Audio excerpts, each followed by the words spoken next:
como vão vocês? Estamos aqui mais uma vez transmitindo uma palestra que com certeza vocês vão gostar, e sempre voltado para o resgate do sentido original da doutrina de Jesus. Esse é o nosso foco, principal, né? E hoje nós estamos iniciando uma série de palestras acerca da verdade a respeito do Evangelho de Tomé. Evangelho que ficou sumido por quase 2000 anos, né? Foi encontrado recentemente. Então, nós vamos... note,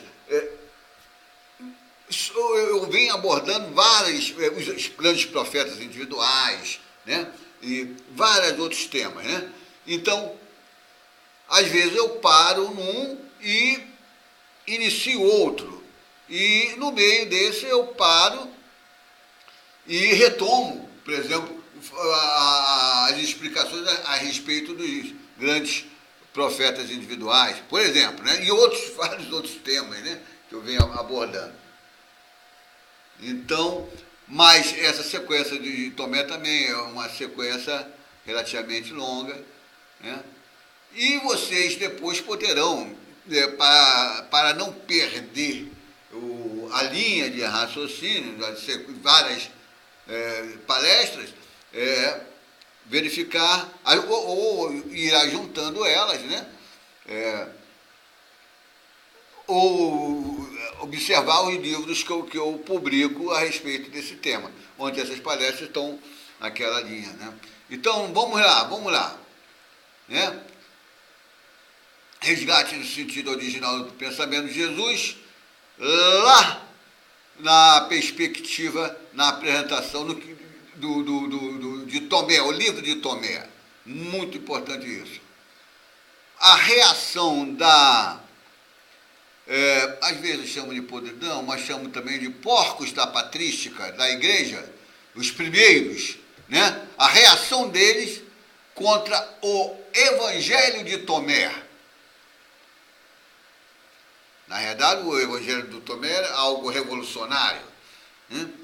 Altamente revolucionário, porque seguia fielmente os ensinamentos de Jesus e apresentava eles, inclusive apresentava ele com destaque um ponto principal que Tomé entendeu muito bem a importância desse, que é o que se chama de autoterapia psicológica da Igreja de Jesus, né? Que é a transformação do indivíduo realmente por esse parâmetro, ou seja, peça autoterapia psicológica ensinada por Jesus. Essa autoterapia é um ponto revolucionário, e nós vamos explicar por quê. Antes de mais nada, vocês precisam se transformar e mudar o entendimento que tinham acerca de Jesus. Entendimento, melhor diria, o entendimento segundo as arneiras que desde os primeiros porcos da patrística católica, né, vem sendo incutido há 2000 anos nas pessoas, inclusive em você.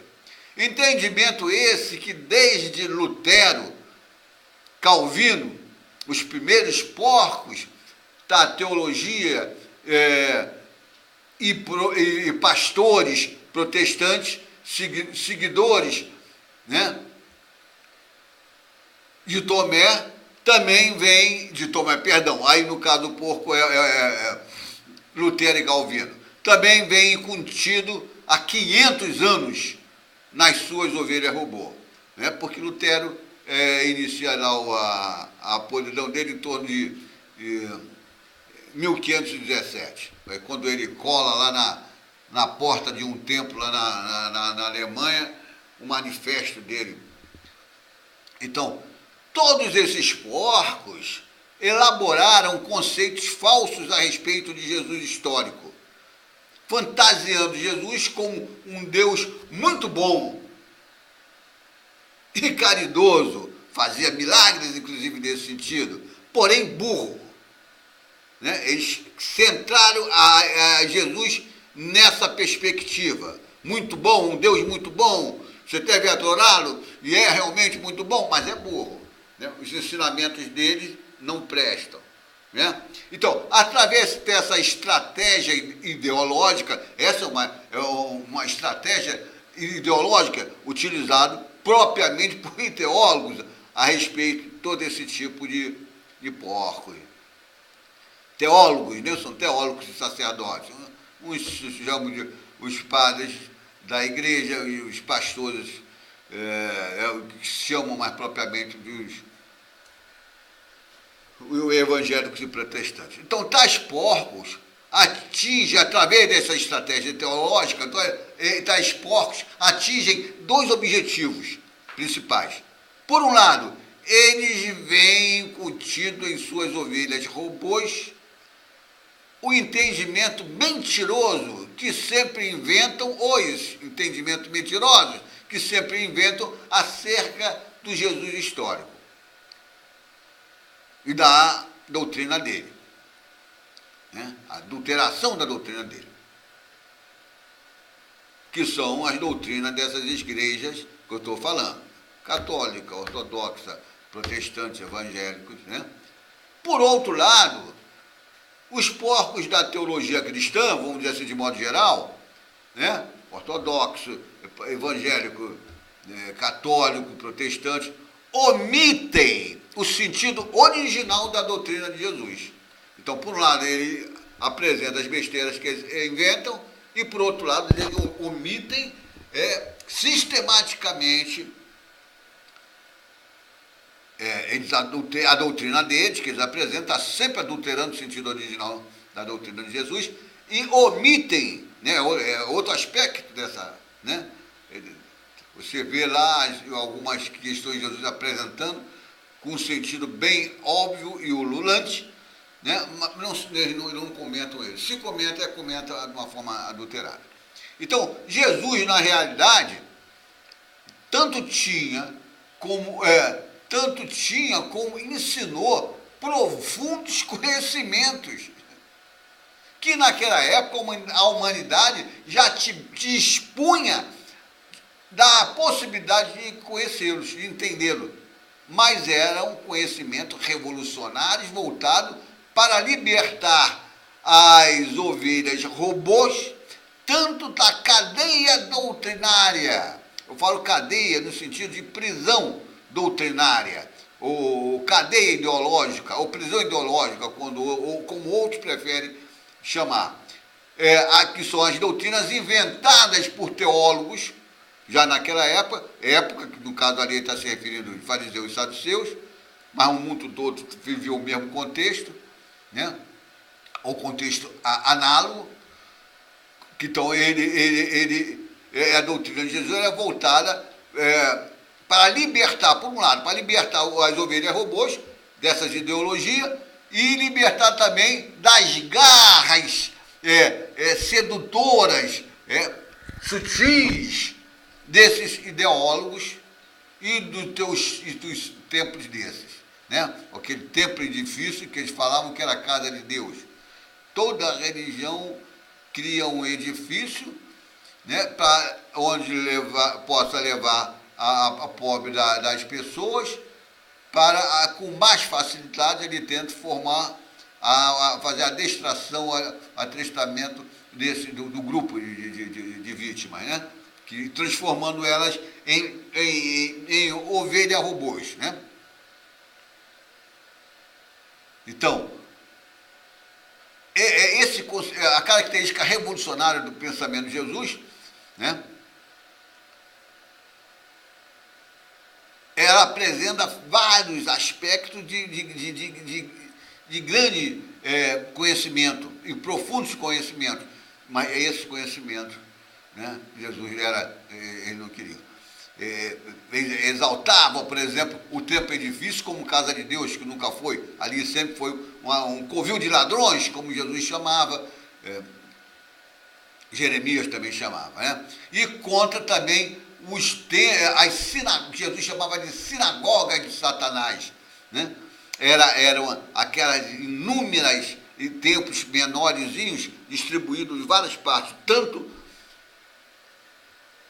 ali na Judéia, como no entorno, no Egito, Babilônia, Síria, alguns países ali da Grécia, em razão de êxodo de judeus para aquelas regiões. Então, os sacerdotes deles, né, sempre iam acompanhando. Primeiramente, os antigos sacerdotes hebreus, né? Depois da destruição em 70 depois de Cristo, de Roma destrói ali o templo e a cidade de Jerusalém, então o novo êxodo para várias regiões do entorno da Judéia, da Palestina, e junto vão a podridão, os porcos da teologia sobretudo dos fariseus, né? A dos saduceus, depois disso ela vai ficando apagada. Mas os fariseus não. Eles já tinham nessa ocasião já tinham várias sinagogas de Satanás nessas regiões, e aí eles vão acompanhando, né, o êxodo do povo, onde que se estabelecem nessas regiões fora da Judéia. Então, a luta de Jesus era contra isso, né? A libertação das ovelhas, como hoje as ovelhas estão aí presas dentro dessas mesmas religiões, esse mesmo tipo de religiões que são as evangélicas, a protestante, a católica, a ortodoxa, a anglicana, toda essa podridão, muçulmana, toda essa podridão. Então, em razão disso, os porcos da teologia pseudo-cristã agiram sistematicamente no sentido de forjar um Deus, Jesus, como burro, né? O Jesus é um Deus muito bom, caridoso, ele tinha um poder enorme de reviver o morto, mas era um Deus burro, né? Inocente, ingênuo, mas se aproveitando esses porcos da teologia, e se aproveitar, ele mostra Jesus um Deus burro, né? Muito caridoso, tudo, mas um Deus burro, mas se aproveitam do forte carisma deixado por Jesus, e assim eles promovem apenas o seu aspecto bom e caridoso, né? Somente para aliciar e transformar as pessoas em ovelhas robôs, né? Então, os ensinamentos mais profundos de Jesus não interessam, né? Ele só é bom e caridoso, isso é muito importante. E isso impressiona muito as pessoas, de modo geral. E serviu para eles aliciar, levar para dentro para os covis de ladrões. Quem são os ladrões? Esses covis, ou seja, templo, ou sinagoga de Satanás, como essas inúmeras igrejas dos evangélicos e protestantes, essas inúmeras igrejas dos católicos, da igreja católica, né? Suas capelas, inúmeras capelas, né? Os ladrões são os teólogos e os sacerdotes, obviamente. Então, sem transformar o seu entendimento acerca de Jesus, que era também um Deus muito sábio, você nunca entenderá o sentido original do pensamento dele. Você nunca vai entender, porque você nunca vai imaginar que determinadas questões que Jesus está passando ali tem um conhecimento muito objetivo, muito profundo, mas no sentido de objetivo, né? Porque você está lendo Jesus com os olhos, com as lentes de Satanás, ou seja, de padre, pastores, esse tipo de gente, né? E essa lente dele é sempre adulterada. E isso vem há 2000 anos, né? Até hoje é a lente criada pelos pelos padres. De 1500 para cá acrescenta-se a isso a lente adulterada dos protestantes e logo a seguir dos que são chamados de evangélicos, né? Porque eles primam pelo evangélico, mas adulterando, né, o sentido original. Então, sem transformar o seu entendimento acerca de Jesus, que era também um Deus, além de bom, muito caridoso, um Deus sábio, né? Você nunca vai entender o sentido original do pensamento de Jesus. Então você tem que transformar essa concepção que você carrega, que a humanidade notadamente da civilização ocidental, vem carregando há 2000 anos. Agora que vocês estão aparelhados com a advertência que acabei de lhes falar, vou mostrar alguns aspectos pertinentes à verdade sobre o livro rotulado Evangelho de Tomé. Vejamos os dois principais motivos que levaram os patriarcas da igreja, são os referidos porcos da patrística, né, a sumirem com todos os exemplares do Evangelho de Tomé. Sumiram com todos. Não existia o Evangelho em lugar nenhum mais no mundo. Ele só vai aparecer no século passado, meados do século passado, que estava enterrada, era uma biblioteca que estava enterrada lá no Egito, e alguém achou. Mas eles subiram com todos os exemplares do Evangelho de Tomé. Eles fizeram a adulteração com o Evangelho de Maria também, e outros, né? Bom, mas o Evangelho de Tomé, ele centra, ele focaliza e divulga o cerne revolucionário do pensamento de Jesus. Então esse tinha que sumir na perspectiva da podridão. Então, em primeiro lugar, é preciso entender também que Jesus concebe como o único meio que viabiliza transformar efetivamente a sociedade para uma forma mais justa e fraterna, precisamente a transformação de suas unidades mínimas componentes, isto é, cada indivíduo, ou cada pessoa, que dá no mesmo, falando isso no mesmo sentido, transformá-los em pessoas autoconscientes, autodiligentes, né, e dotadas de consciência social crítica e transformadora, mais amorosas, fraternas, etc. E ativamente atuantes, pacificamente, no sentido de tais transformações. Em outras palavras, transformá-las do estado de mortas, entre aspas, alienadas, né? Jesus emprega essa palavra mortos, deixa os mortos enterrarem os mortos, né?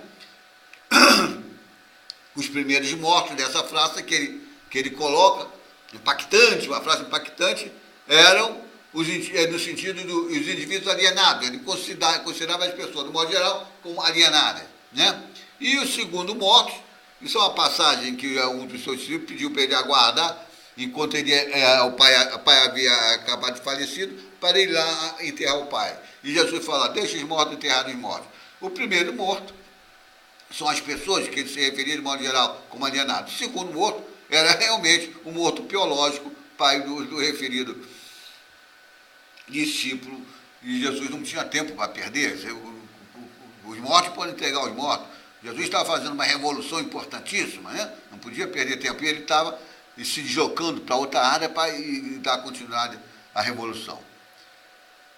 Então é a transformação, em outras palavras, transformar as pessoas do estado de morte, alienado, para o estado de viventes, né? Viventes. Não é só Tomé que emprega esse termo, mas ele emprega com destaque e repete. Então, o vivente é o indivíduo autoconsciente, autoclarificado, ou seja, conhece a si próprio como sujeito estruturado, nós vamos ver isso mais na frente, né? E tem o seu o campo interior, que chama de interior também, ou seja, o campo subjetivo, que tem os sentimentos, valores, processo cognitivo, vontade, volição, e esse conjunto motiva a ação social do indivíduo.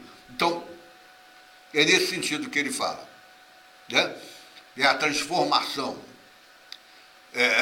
O sujeito passa a ser autoconsciente, então autodirigente, porque ele age não só nas coisas objetivas, mas também ele age em seu campo subjetivo. Ele estimula, ele pode estimular sentimentos de ordem amorosa, recalcar sentimentos de ordem odiosa. Assim ele está estimulando valores correspondentes, amorosos, correspondentes amorosos, fraternos, né? E se ele recalca os odiosos, de ordem odiosa, você está valores odiosos.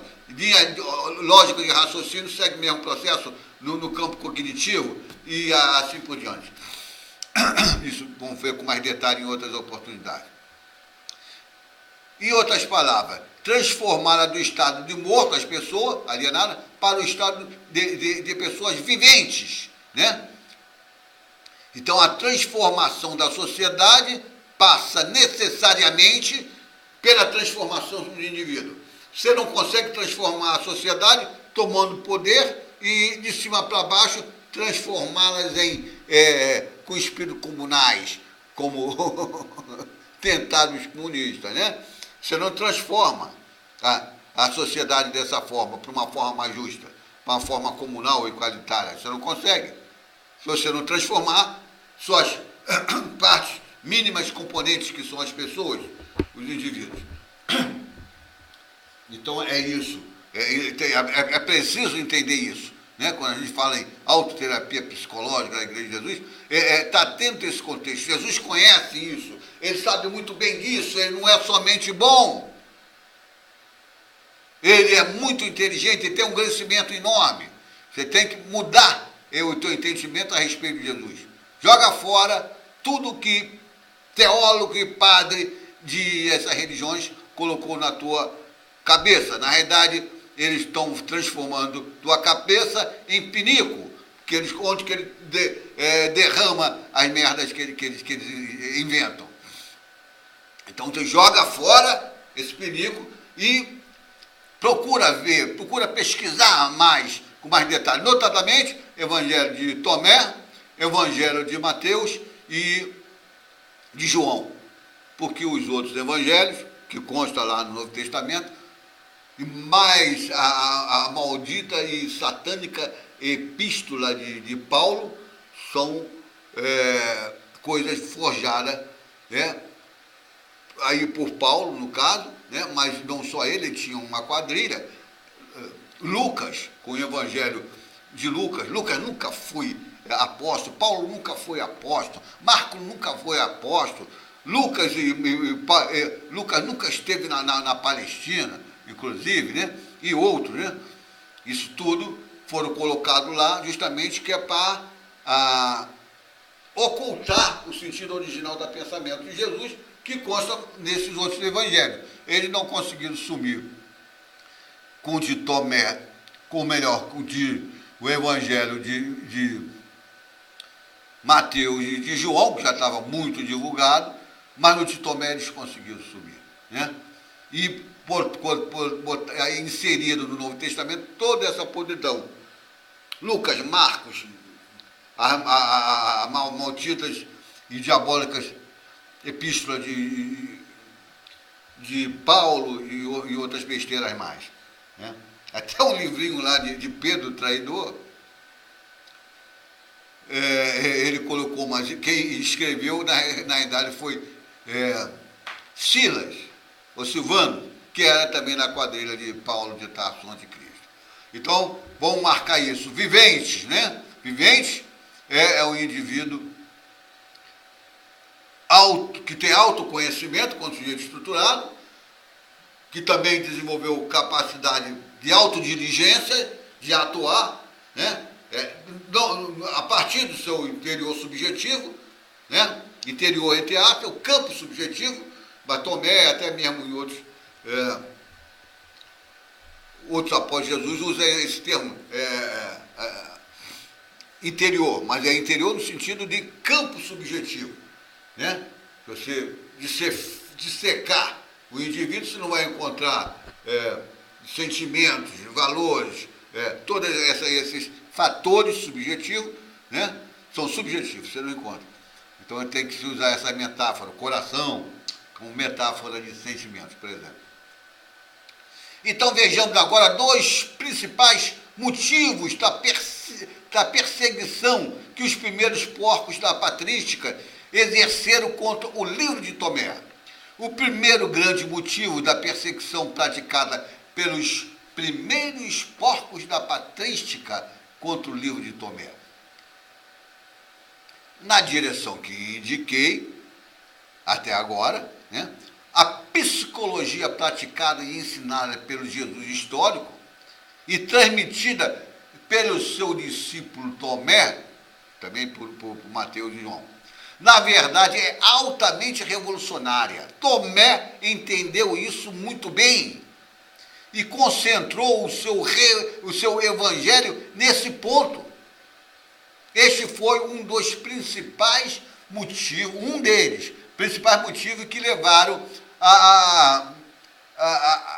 os patriarcas pseudo-cristãos da Igreja Católica, herdeiro de Paulo de Tarso, anticristo, a estereotiparem a perspectiva original de Tomé, taxando-a indevidamente como de natureza místico-gnóstica.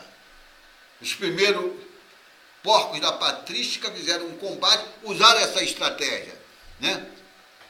Atribuíam a Tomé uma perspectiva gnóstica, que é mística, que não tem nada a ver com o pensamento de Tomé.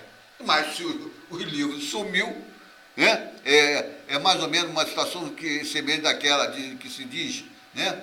O morto não fala, né? Se você cometeu um crime, mas matou e sumiu com o corpo, não tem como, né? É difícil, não havendo testemunha, de lá para cá os testemunhas já morreram também, então o morto não fala. Então não tem o livro, eles conseguiram fazer isso. Por isso que eu chamo eles, é toda uma atividade nojenta, imunda, porca. É por isso que não tem outro termo melhor para se referir aos primeiros patriarcas da igreja de porcos da patrística. O segundo grande motivo da perseguição praticada pelos primeiros porcos da patrística contra o livro de Tomé. Vamos lá. A perseguição dos patriarcas contra o evangelho de Tomé se acirrou por ocasião do concílio de Nicéia, que ocorreu em 325 depois de Cristo. Posto que eles, os primeiros porcos, estavam selecionando documentos para a composição do cânon bíblico da igreja. Os patriarcas da igreja, além de considerarem como apócrifo o livro de Tomé, também sumiram maquiavelicamente com todos os seus exemplares. É uma coisa incrível, difícil, né? Uma coisa incrível, mas é um trabalho sistemático que eles fizeram. Onde que aparecia, eles sumiam, queimavam. Bom, só para ter uma ideia, quando esse evangelho apareceu, ele estava enterrado, era uma biblioteca junto com outros livros. Quer dizer, aqueles que carregavam esse evangelho podiam presumir que estavam sendo perseguidos. Eles esconderam porque não podiam.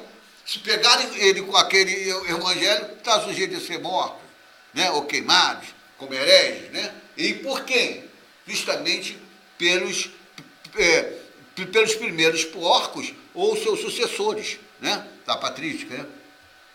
Então, malgrado a podridão patrística católica que na ocasião da composição do cânone católico,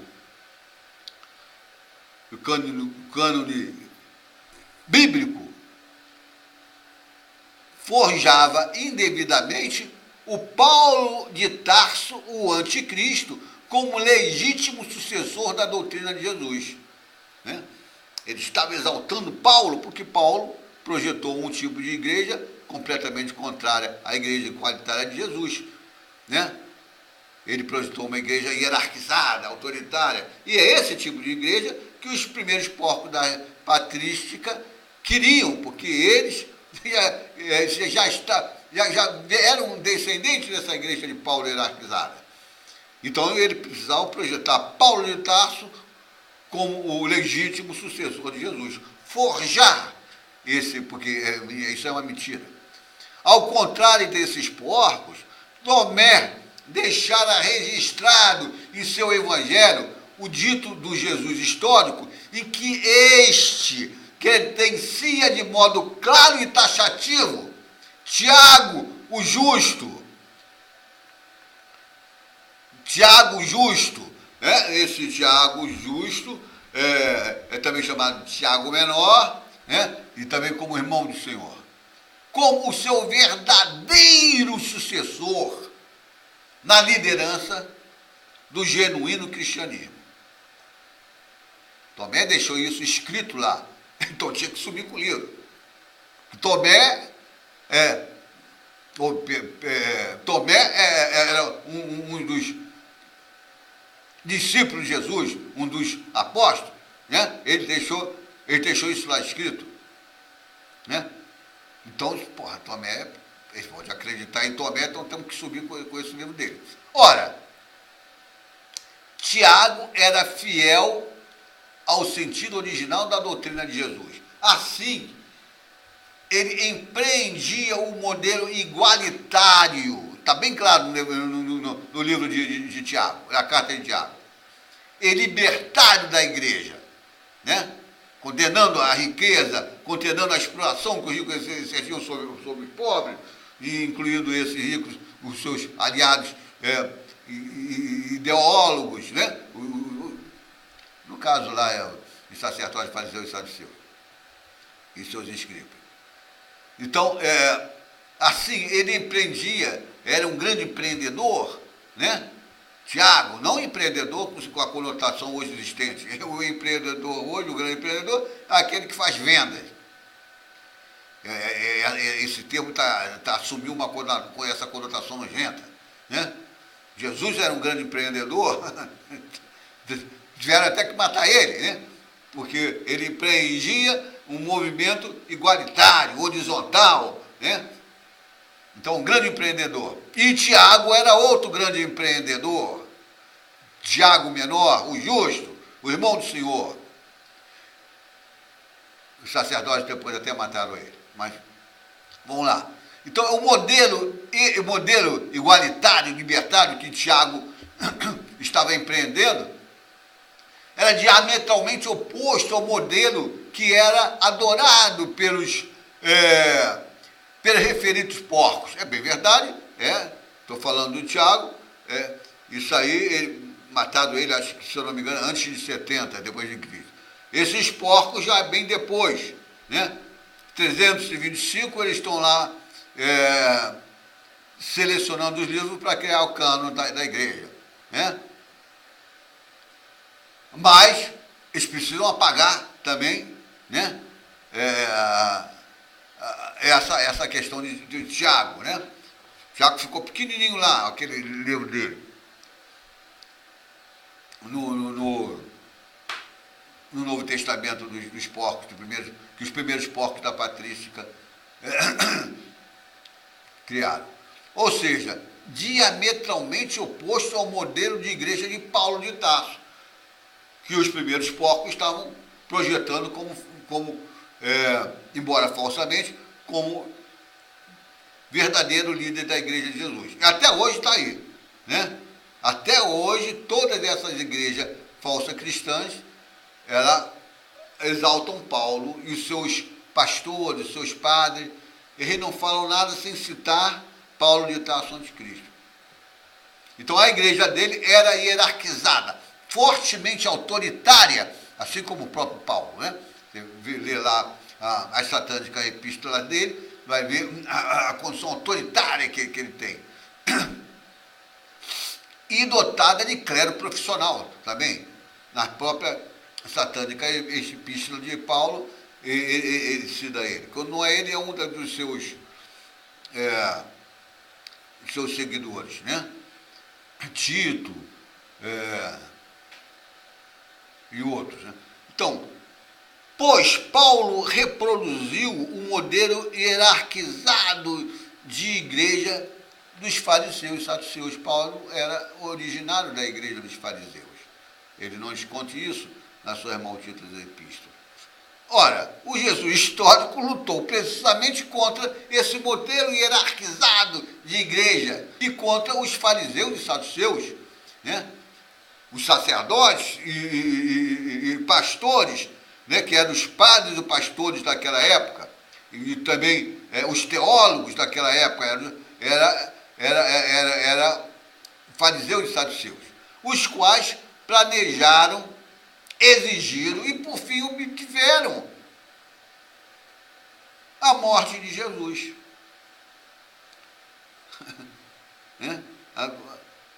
Então, vejamos Tomé transmitindo de modo claro e taxativo que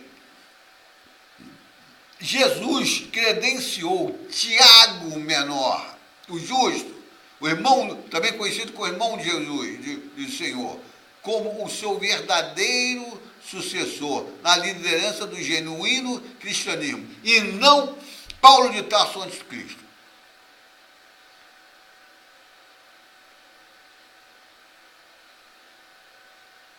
Tiago está promovendo a igreja igualitária, fraternal. Paulo de Tarso estava promovendo uma igreja hierarquizada, né?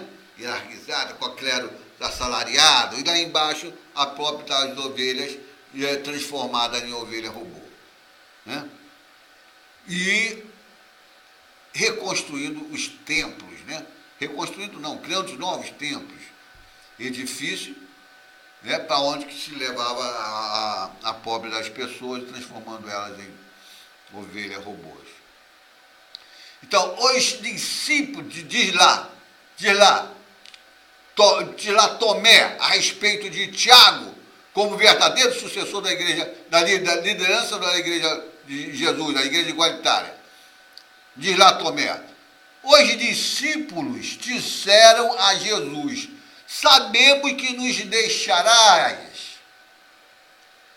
Quem dentre nós será o maior? Ou seja, quem vai substituir o líder maior? O líder maior é Jesus, quem vai substituí-lo? Respondeu-lhe Jesus: no lugar em que estiverdes, seguis a Tiago o justo. Ele é que está a par das coisas do céu e da terra. Isso está no livro de Tomé.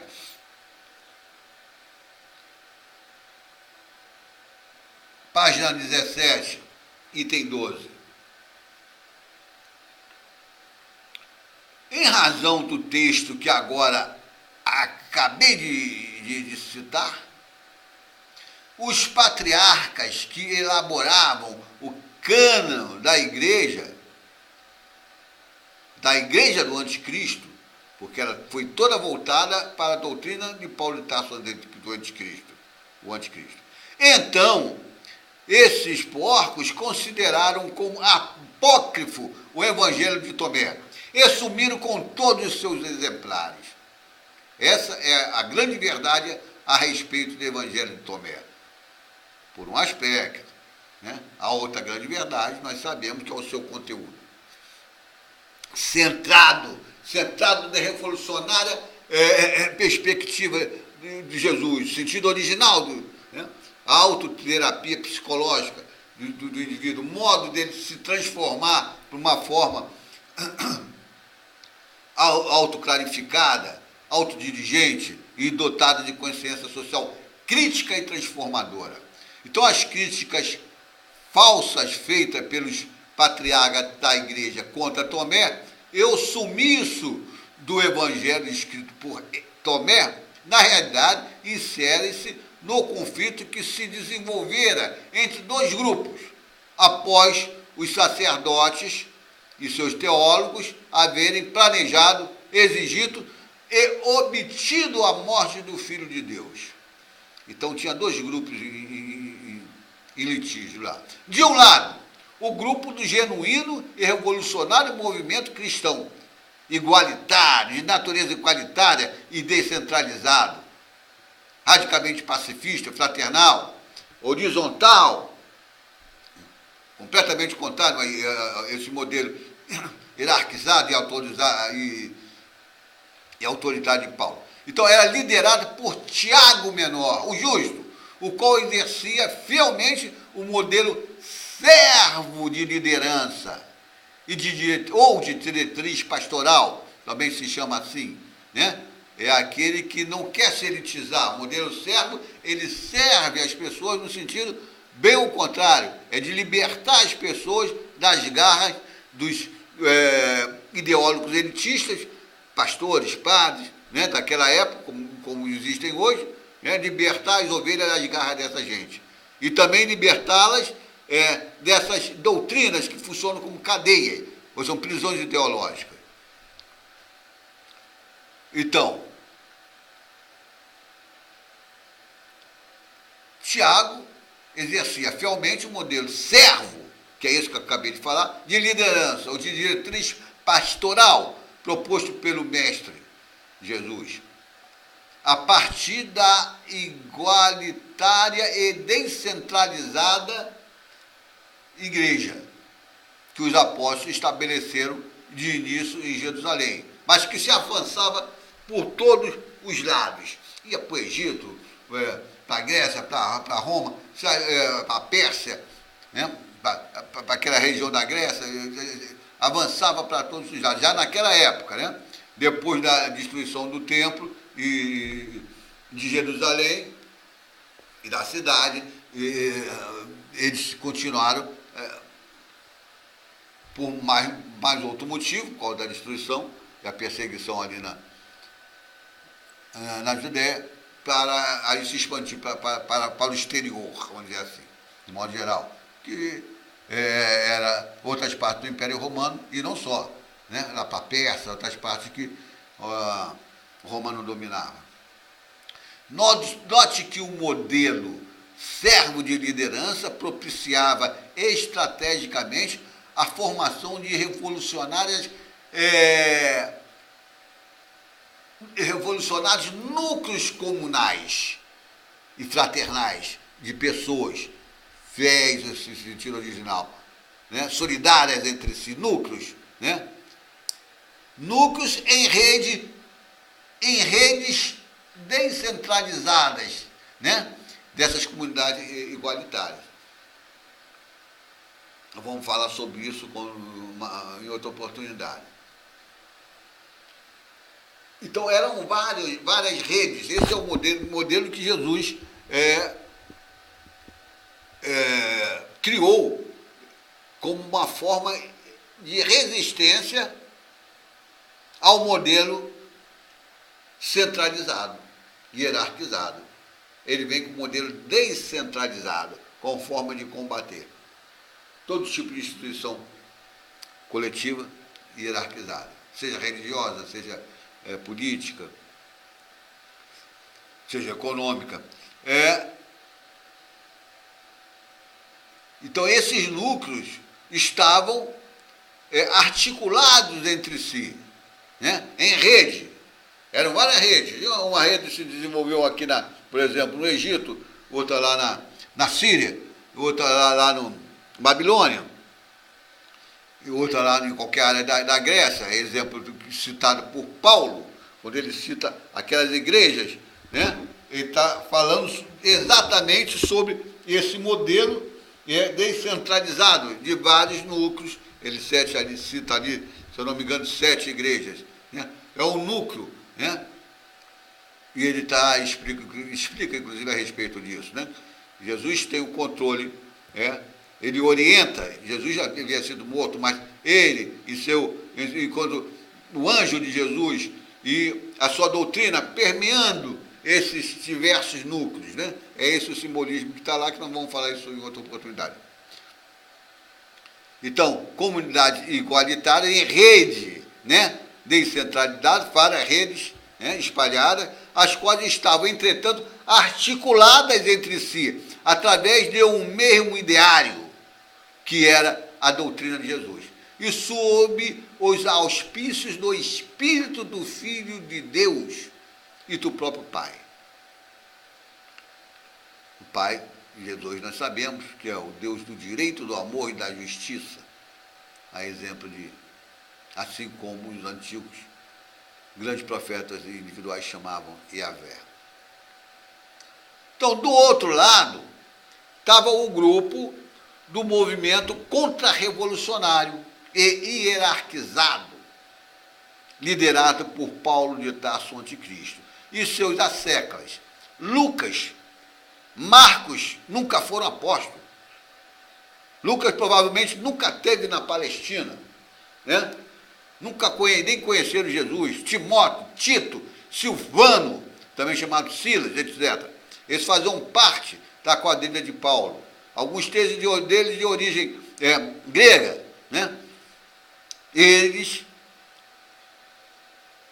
tinham em mente, objetivavam um tipo de instituição religiosa hierarquizada, onde que eles se colocassem como sacerdotes, assalariados, né? E se enriquecia a respeito disso, assim como a igreja do Paulo de Tarso era uma igreja rica, né? Eles viviam tomando dinheiro das suas vítimas. A estrutura era semelhante à dos fariseus, por exemplo, da onde saiu Paulo. Esse modelo que ele tinha em mente, esse modelo que ele queria resgatar e resgatou. Então, esse modelo hierarquizado é liderado por Paulo de Tarso, o anticristo, e seus asseclas, Lucas, Marcos, Timóteo, Tito, Silvano, né, onde está essas cartas e a maldita epístola de Paulo é algo satânico, mas é importante conhecê-la. Está entendendo? É importante. E mesmo de Pedro, que ao envelhecer e estando carente, ele já era, né, carente no sentido intelectual, mas ele era carente também no serviço de dinheiro, porque ele não conseguiu criar uma igreja hierarquizada, mas ele tinha essa pretensão. Então, de novo, Pedro trairia Jesus, passando para o lado de Paulo de Tarso, o anticristo, né? Estou citando ele porque tem um livro lá que é atribuído a Pedro, o livro Uma Carta, Pedro 1 e Pedro 2. Essa carta foi escrita, na realidade, por um membro, um dos ideólogos da quadrilha de Paulo de Tarso, anticristo, Silvano, também chamado Silas, né? Pedro era analfabeto, era uma besta quadrada, não conseguiu criar sua própria igreja hierarquizada, que ele sempre teve a resistência dele a Jesus, era nesse sentido. Isso fica bem claro lá na ceia escrita por João, né, do lava-pés, em que ele resiste a Jesus. Jesus está falando que vocês têm que seguir meu modelo de servo. Ele não está interessado em ser servo de ninguém, ele queria que a sua própria igreja, mas era uma besta quadrada, não conseguiu. Agora, Paulo de Tarso era um pródigo sofista, no sentido negativo, ou seja, no sentido que Platão chama de sofista, que sofista não é só isso, né? Não só tem só esse sentido negativo.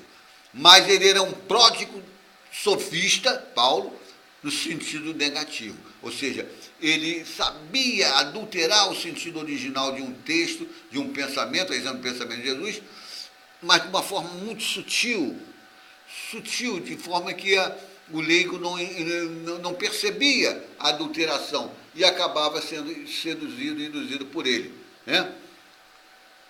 Por ele, Paulo de Tarso, o anticristo, com suas cartas e os outros membros da sua quadrilha. Essa quadrilha de ideólogos chefiadas por Paulo, o anticristo, na verdade, visava conter o avanço da genuína revolução igualitária em rede descentralizada que o Jesus histórico desencadeara e que se expandia para todas as partes do império, inclusive para o lado da Grécia. Na realidade, primeiramente, estavam se expandindo para a Grécia, né? Não só para a Grécia, para o Egito, para a Síria, para a Babilônia. Mas Paulo de Tarso, ele é da cidade de Tarso, que era na Grécia, né? E muitos desses outros ideólogos que o seguiam eram de lá também, e eles ficavam atemorizados, porque a igreja de um líder servo não dá dinheiro, né? E eles tinham a perspectiva, assim como os pastores atuais, né? Ávidos por dinheiro, né? Então ele tem que criar uma igreja hierarquizada. A igreja católica, a ortodoxa, a católica, a mesma coisa, isso acontecia já naquela época. Eles queriam uma igreja em que pudessem explorar as pobres das pessoas, transformando-as em ovelhas-robôs e delas subtrair dinheiro. É assim que funciona em toda época e lugar. Se você chegar lá na China, vai ser a mesma situação, vai ter lá o ideólogo, né, com a sua igreja, explorando as próprias das ovelhas, transformando elas em robô, tomando dinheiro delas. Você vai ver lá os muçulmanos, é a mesma porcaria. Você vai ver lá os budistas, a mesma porcaria. Né? Tá sempre a mesma estrutura. Os sacerdotes associados ao líder político e econômico e a função do sacerdote, do bloco ideológico, vamos chamar assim, é justamente fazer a cabeça e a opinião pública da massa, deixando-a alienada e assim facilitar com que a liderança política e econômica explorem elas. E os ideólogos também exploram, tomando lá o seu dinheiro dessa gente. Então, essa quadrilha de ideólogos, chefiada por Paulo de Tarso, na verdade visava conter o avanço da genuína revolucionária e igualitária Igreja de Jesus em rede descentralizada, que o Jesus histórico desencadeara. Jesus já tinha morrido, mas o verdadeiro discípulo de Tiago, lá na Judéia ainda, antes de ser destruída, estava levando, né? E João, por exemplo, já estava lá na Grécia, né? Já levando esse movimento para lá. E outros, o próprio Tomé teria ido até a Índia, né? Levando esse movimento. Passou pelo Egito até a Índia, né? Levando o movimento, expandindo o movimento igualitário, né? Libertário, horizontal, igualdade no sentido horizontal e fraternal e radicalmente pacifista da igreja que Jesus havia desencadeado, né?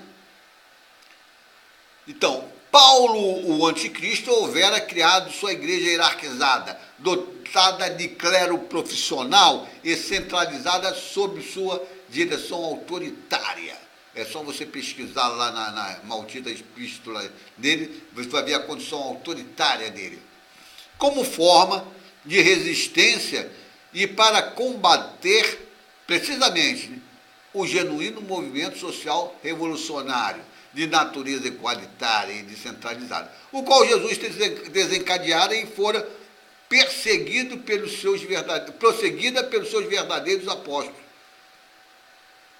Esse movimento foi prosseguido pelo seu verdadeiro apóstolo, né? Mateus, João, Tiago menor, Tiago maior também, que morreu lá na mão de Herodes, né? E Tomé. Tomé centralizou aí a evangelho dele justamente nesse ponto da transformação do indivíduo, né? Com meio revolucionário. Então, esse movimento estivera baseado em Jerusalém até a destruição desta cidade pelos romanos, em 70. Antes dessa destruição, entretanto, o genuíno movimento revolucionário já havia penetrado em diversas partes do Império Romano, e mesmo além. Tiago o Justo liderara, Tiago o Justo, o irmão do Senhor, né? Também chamam ele de Tiago o Menor, em relação a Tiago, que morreu na mão de Herodes, que era mais alto, é maior nesse sentido. Em Jerusalém. Então, Tiago o Justo liderava em Jerusalém um movimento igualitário e descentralizado, mas exercendo o modelo certo de liderança ou de diretriz pastoral. Isto é, hierarquia isto contra o modelo hierarquizado, né? Sem hierarquia, não havia hierarquia, não tem lá um ideólogo que manda, né? Ele ajudava a libertar as pessoas das garras dos ideólogos elitistas, da igreja existente. Em qualquer região que ele avançar, você vai encontrar esse mesmo modelo, como eu já falei, né? Sem autoritarismo, nem clero profissional, né? O modelo por Tiago não tinha, assim como outros genuínos após Jesus. Modelo esse que Jesus houvera praticado e proposto aos seus genuínos discípulos. Os demais apóstolos também exerciam o modelo servo de liderança, auxiliando Tiago em Jerusalém ou avançando e criando outros núcleos em rede descentralizada, situados em outras cidades. Desse modo, o conjunto dos líderes servos estava desenvolvendo uma rede enorme, horizontal, ou seja, descentralizada, de núcleos sociais, de modelos igualitários de formação social. E modelo igualitário, algumas pessoas poderiam chamá-los de comunais. Eu evito de usar esse nome de comunais para não chegar perto da podridão comunista, né? Que sujaram o nome de comunismo de tal forma, quer dizer, deram uma conotação, né, negativa. O comunismo ficou na cabeça das pessoas aquele tipo de comunismo que nós vimos lá, que na realidade consistia no capitalismo de Estado, em que tem uma elite de classe média de ideólogos, toma o poder e instituíram, né? Aquilo que eles chamavam de comunismo, que na realidade era a forma de capitalismo de Estado, né? Eles se apropriavam do Estado e passaram eles a explorarem a pobre massa trabalhadora. Desbancavam revolucionariamente a burguesia privada dos meios e modos de produção, que inclusive são as forças de trabalho, né? E tomava o poder, e chamaram essa porcaria de comunismo. Então, eu chamo de igualitarismo, para evitar cair nessa terminologia, né? Essas coisas é interessante. Por exemplo, Jesus não chamava Deus do direito, da justiça, do amor, de Pai. Em todo o Velho Testamento aparece lá Yahvé, né? Mas uma conotação desse nome Yahvé era a do Deus do amor, do direito e da justiça na cabeça dos grandes profetas individuais.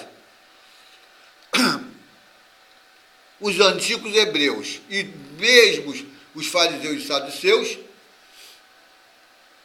quando falavam Yahvé, na realidade era no modo falseado. A Yahvé que representava Mamon, na cabeça deles aí, Yahvé era Mamon, rei do dinheiro e da riqueza. E o templo de Jerusalém era dedicado falsamente a Yahvé, porque ali era um banco central onde aquela podridão de teólogos e sacerdotes, fariseus e saduceus, aliados à elite laica, que eram chamados anciões do povo, né? Cantos de empresários, cantos de pessoas com tendência política, habilidade política, agiotas, né? Banqueiros. Então ele era rotulado de anciões do povo. Então eles, acumulados com os ideólogos, lá fizeram o templo de Jerusalém como um banco central do Estado judeu. E botava lá o nome de Yahvé, coitada, só para enganar o povo e tomar dinheiro do povo também. Então, os primeiros patriarcas, herdeiros da igreja de Paulo, o anticristo, estavam empenhados em selecionar escritos feitos pelo próprio anticristo, ou os que seguissem as diretrizes deste, né? A exemplo de Lucas, Marcos, Tito, Silvano. Então eles selecionaram esse e colocaram lá no Novo Testamento, né? Para passar a ideia que interessava a eles de uma igreja hierarquizada, como a de Paulo. Então tem lá Atos dos Apóstolos, de Lucas, todas as epístolas atribuídas a Paulo, 1 e 2 epístolas de Pedro, que na verdade foi Silvano que escreveu, era membro da quadrilha de Paulo. Então, escritos esses que apresentavam falsamente Paulo anticristo como legítimo sucessor do corpo doutrinário proposto pelo Jesus histórico. Isto em detrimento e oposição diametral à genuína Igreja de Jesus e à doutrina de Jesus. A genuína Igreja de Jesus, chefiada precisamente por Tiago, o menor, o justo, o irmão do Senhor, né? Quanto ao contexto indicado, que eu acabei de indicar, o autor chamado Philip de Sauris esclarece. Porém, o conteúdo do Evangelho de Tomé punha em xeque alguns posicionamentos dogmáticos da Igreja. Cirilo de Jerusalém, em sua catequese, número 6.31, afirmava que o Tomé, que escrevera esse evangelho, não era um seguidor de Jesus, mas um maniqueu. Um maniqueísta, portanto, seguidor gnóstico e místico de Mane, mestre herético do século III. Atualmente é quase consenso, entretanto, que o texto de Tomé foi escrito antes de o movimento maniqueísta ter vindo a lume. E, ainda mais, tudo indica que a cópia copta desse evangelho se baseia em um texto ainda mais antigo, provavelmente escrito em grego ou em aramaico, que era a língua de Jesus e de Tomé também, a língua falada por Cristo. Então, quer dizer, esse autor faz esse comentário, ele se recebe um dos porcos da patrística, né? Que ele se refere aí, Cirilo de Jerusalém. Mas haviam outros escritos de outros porcos que também procurava colocar Tomé como um autor gnóstico, né? Veremos isso em outras palestras. Encerro aqui essa palestra. Agradeço a atenção de vocês. Lembrem-se, é preciso converter o entendimento que vocês têm a respeito de Jesus. Jesus não era um Deus burro, embora muito caridoso, bom, fazer milagre, né? Curava as pessoas. Mas era muito inteligente, tinha um conhecimento profundo. Se vocês não mudarem, converterem esse teu entendimento a respeito de Jesus, que é o entendimento que toda porcaria, todos os teólogos e sacerdotes de todas as religiões pseudo-cristãs vêm colocando há 2000 anos na cabeça as pessoas, você nunca entenderá o sentido original do pensamento de Jesus. Então, encerro aqui essa transmissão, agradeço a atenção de vocês, né? Sempre com aquela despedida, né? Justiça e paz para todos nós.